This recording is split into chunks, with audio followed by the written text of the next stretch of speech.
Welcome to NeverTheLess podcast with Bidemi Mark-Mordi, a show dedicated to organic leaders and leaderpreneurs. Today, you would learn how to discover your essence and live more powerfully. Hi, my name is Bidemi Mark-Mordi. This is the NeverTheLess show, a show for organic leaders and leaderpreneurs. Welcome to this month's series, and we're going to be looking at reluctant heroism. But before we get into that, of course, you can see that I'm flying solo today. My colleagues are not available, but also because this is a topic that is close to my heart, and I want us to take a look at it from the perspective that I want you to see it. What that means, therefore, is that as the episodes are unveiled each week, please do me a favor and send me feedback. Ask the questions that you want to ask so that we can continue to do this work.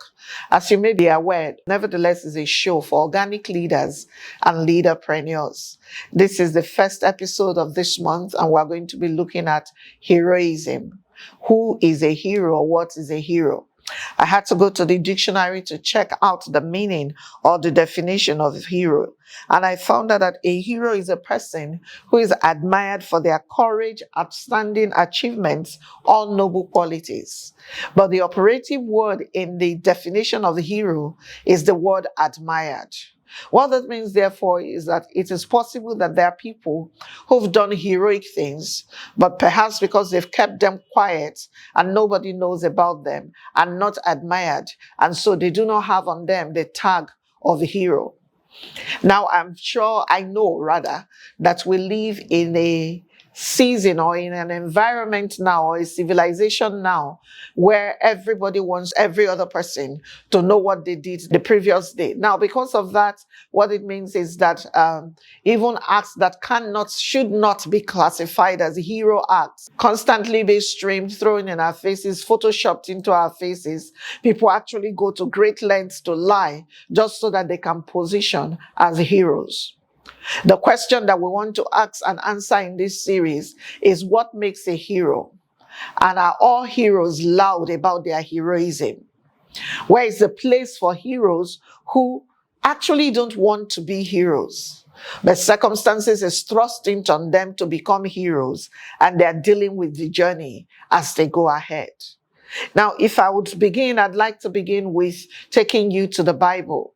In the account of Moses in the book of Exodus, we first saw Moses when Moses was about 40 years.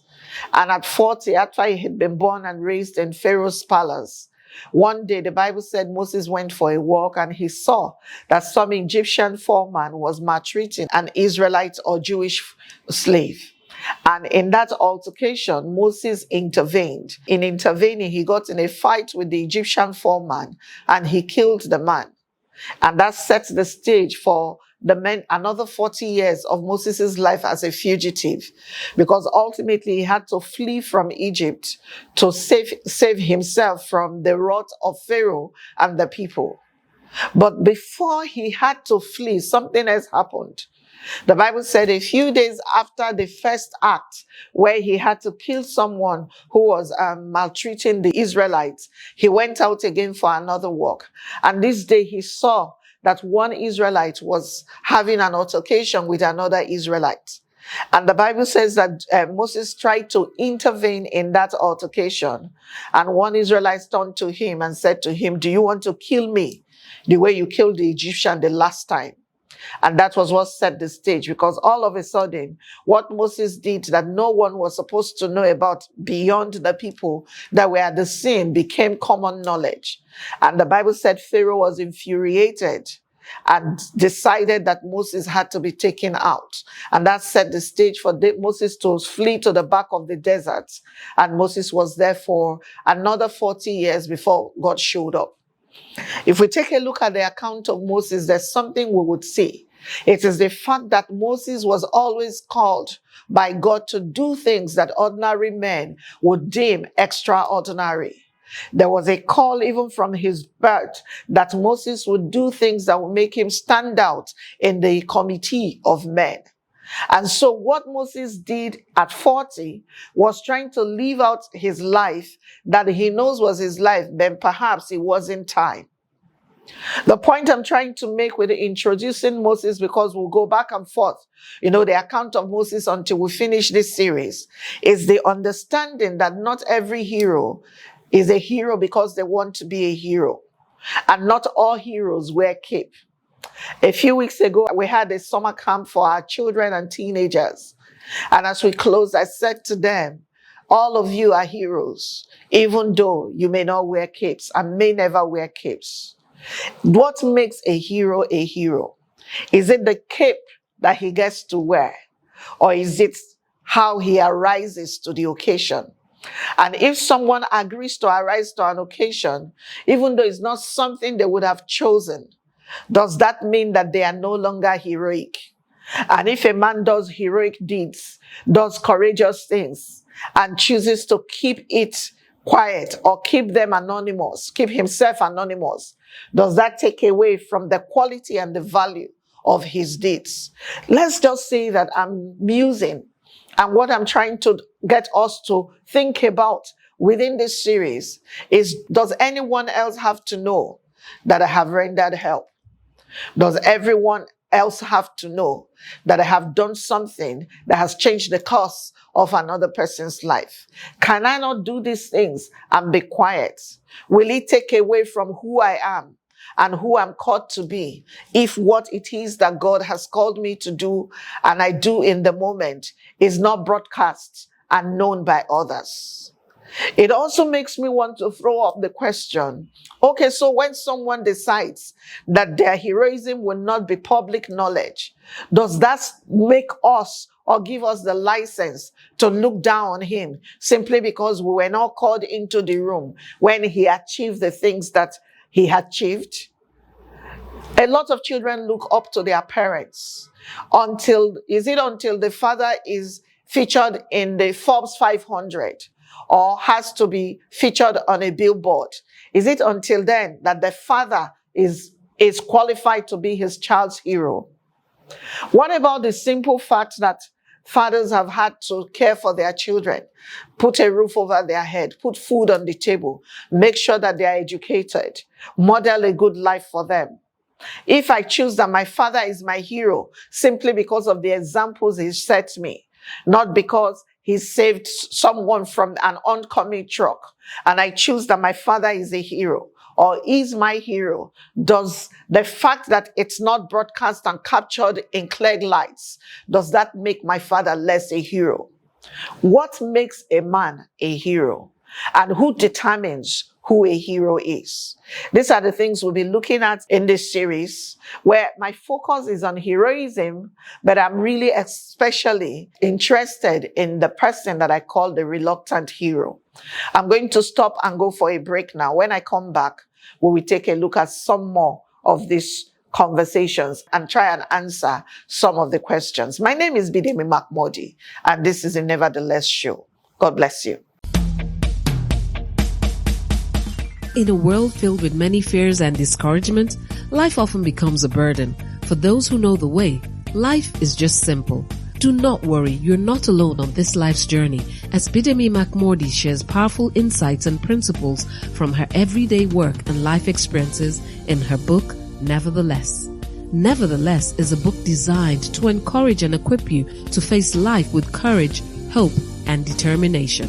Get a copy of NeverTheLess and other books written by Bidemi Mark-Mordi, like The Wisdom of the Seed, Honor, The Theology of Work, and so much more from a bookstore nearby, or call 080-905-63555, or send an email to bidemi@bidemimarkmordi.com to place your order. I guarantee you will make it. NeverTheLess.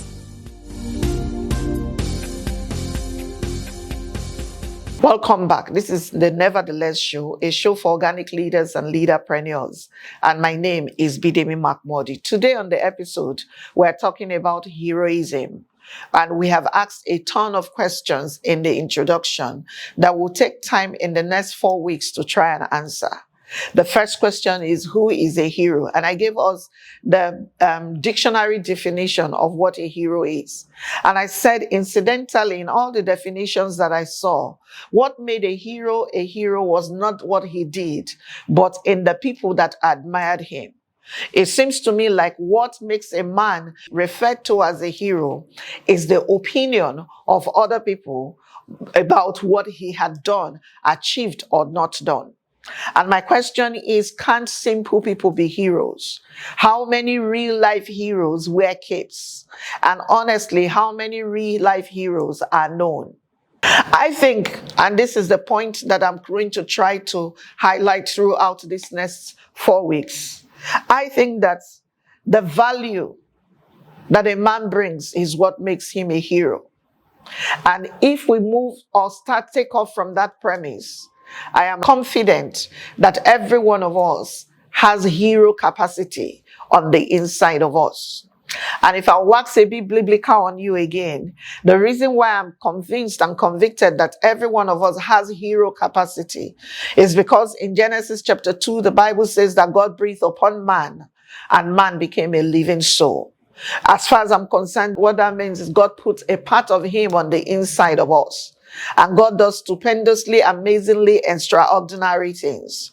So any day that I arise to the call of the moment or the circumstance, and I allow myself to be deployed by heaven to do extraordinary things, whether someone is there or not, whether I get to wear a cape or not, whether they capture it in photos or in videos or not, as long as the value that I bring is able to alter the life of another person for good, I think that is all the hero that is required. The reason why this is important to me is because I'm thinking to myself that the less we have to measure up to some standard of heroism, the more easier it will be for men and women to live their everyday lives, doing good deeds and doing what it is that is within their capacity to do without having to explain to people what it is that they've done. So the question for me is, who is a reluctant hero? Because I talked about reluctant heroism. I talked about reluctant heroism. So who is a reluctant hero? A reluctant hero is an ordinary man with faults and limitations like everyone else, who is thrust into circumstances which require him to rise to courageous interventions or acts. So what that means is that every man who we call a hero, especially the ones who are the true heroes by my definition, are people who don't go out looking for someone to capture them doing something nice. As a matter of fact, I'm sure we all know that the more people have to announce how heroic they are, the more we need to be careful, because they may just have been living lives that they want to capture in the lights. In September of the year, I think it was 2001, September 11, something happened in the United States of America that thrust ordinary men and women who had just woken up to go earn a living into the eye of a massive storm. And we saw many things that happened in that time. The aftermath of the 9/11 terrorist attack, I had the opportunity to stumble on a book titled Let's Roll. And the book was written by the widows of one of the men who was on one of those planes that hit the Trade Center and died in the process. This man's name was Todd. And there were recordings of how they had to divert one of the plane. He was one of the people that caused the plane that was diverted into the Hudson River to be diverted so that more harm did not happen in the capital, where the planes were targeted to go and crash. And as I read that book, more and more and more and more, something that I saw was that Todd was not a special person. He was a simple man who had gone out to earn a living to take care of his family. On that specific day, if someone had told him he would be thrust in the eye of the storm and that he would die what we now call a hero, no, he would not have believed it. But he found himself in the unfortunate circumstance of being on a plane traveling that had been hijacked by terrorists.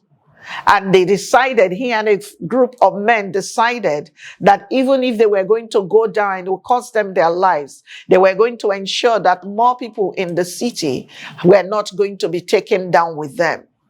That's a hero who, if he had to live his life again, should he have had the opportunity. And I'm sure that if he had to deliberately get on a plane with terrorists and have to make those choices again, he would think twice.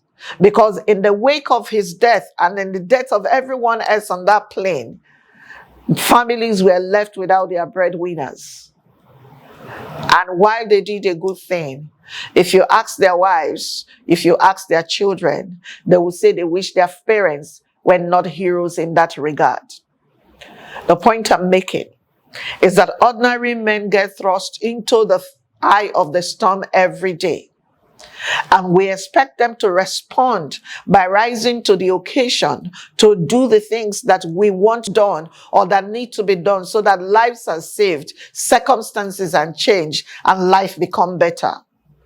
But at what cost? And what exactly does it take for these men to rise to the occasion? Reluctant heroes are people like you and me. It is not because we set out to be anything that we found ourselves becoming something. It is because it's been put in us.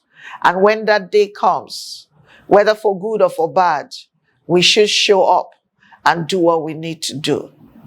The point I'm making is that if heroism is that easy, why are people only becoming heroes where they can safeguard their lives? Why are people not actively choosing to die every day because they want to be heroes?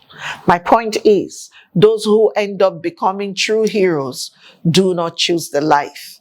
They are thrust into the situation and they do the best with what they have got.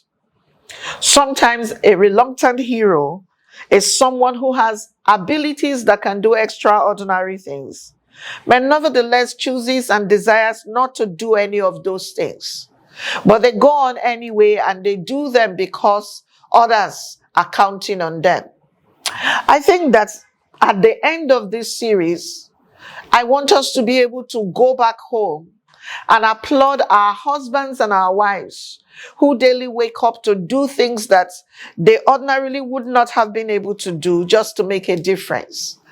I think that at the end of this series, I want us to look at people who contribute their quota to get things done, even if all they do is try, to look at them with different filters, rather than filters of failure, but filters of those who have tried. So the reluctant hero does not seek adventure. They are simple people who want to just continue to live simple lives. They are content with where they are.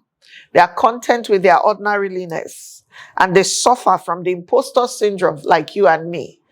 Always asking, am I able to do this? Do I think I'll be able to do this? I want you to think thoroughly.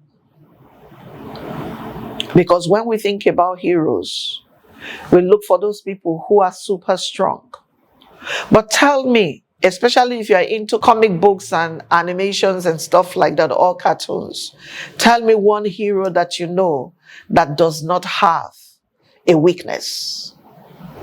Because when we paint heroes as invincible people, as people who don't suffer anything else, we tend to limit the opportunities of ordinary people stepping up to the plate to do great things.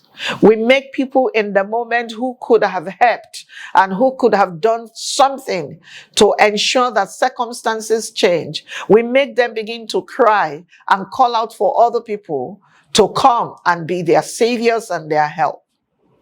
If God put you on earth, I think you ought to know that you have the capacity to be a hero. Your heroism may not be at the scale that Superman's heroism was, but your heroism for the little child who looks up to you is worth it. and you ought to be proud. The point is, I'm hoping that at the end of this series, men and women will be able to pat themselves in the back and say, in that regard, I did my best. And they don't need anyone else to say to them they did their best for them to know that they made the contribution that they should have made. If I go take you to the Bible, I want to highlight to you a man called Zechariah. In the book of Matthew, the Bible says that Zechariah and his wife Elizabeth had not had children for a long time. But Zechariah was the priest. And on this day, he was just performing his duties, his priestly duties. And during that time, an angel showed up. And in the conversation that ensued, Zechariah was given the opportunity to rise to the plate and embrace something that had never been done before. And in that time, in embracing it, he had to make a sacrifice for the duration of time that his wife was pregnant, and ultimately they had their son, John the Baptist. Zechariah never spoke a word again. Yet Zechariah became the man that was thrust with the opportunity to raise a son who becomes the forerunner of Jesus Christ. The question is, what made Zechariah special? If you put him in the league of other men, there was nothing that made him special. A hero is an ordinary man who steps up to the plate. Every man, every woman on the street can be a hero. And so it is the value that the recipient of their acts accords to what they've done that makes them hero, and not how anyone else defines them. So someone could be vilified by many other people, but become the saving grace for another person, and that makes that person a hero in their sight. As we come to the end of this week's episode, I want you to see that we need to begin to figure out how to shift all that we think heroism is, so that we can wake up and make ourselves useful to the ones who have called us. The point again is trapped in the definition of who a hero is. Heroes are people who are admired for doing courageous things. And what really is the operative word is the word admire. The reason why they are heroes is because someone chooses to admire them for what it is that they've done. As we close, I also want to highlight that maybe it is time for us to begin to take closer look at the sacrifices that people make and commend them without making each other feel that because what we've done is not massive on the scale of what someone else has done, it did not cost us something. Because from where I stand, it's looking like being a hero is about the sacrifice a person gets to make, and not about how another person sees that thing that has been done. Next week when I come back, we'll look at why this is a topic that is relevant for society at this time. And if you have questions, please send them in.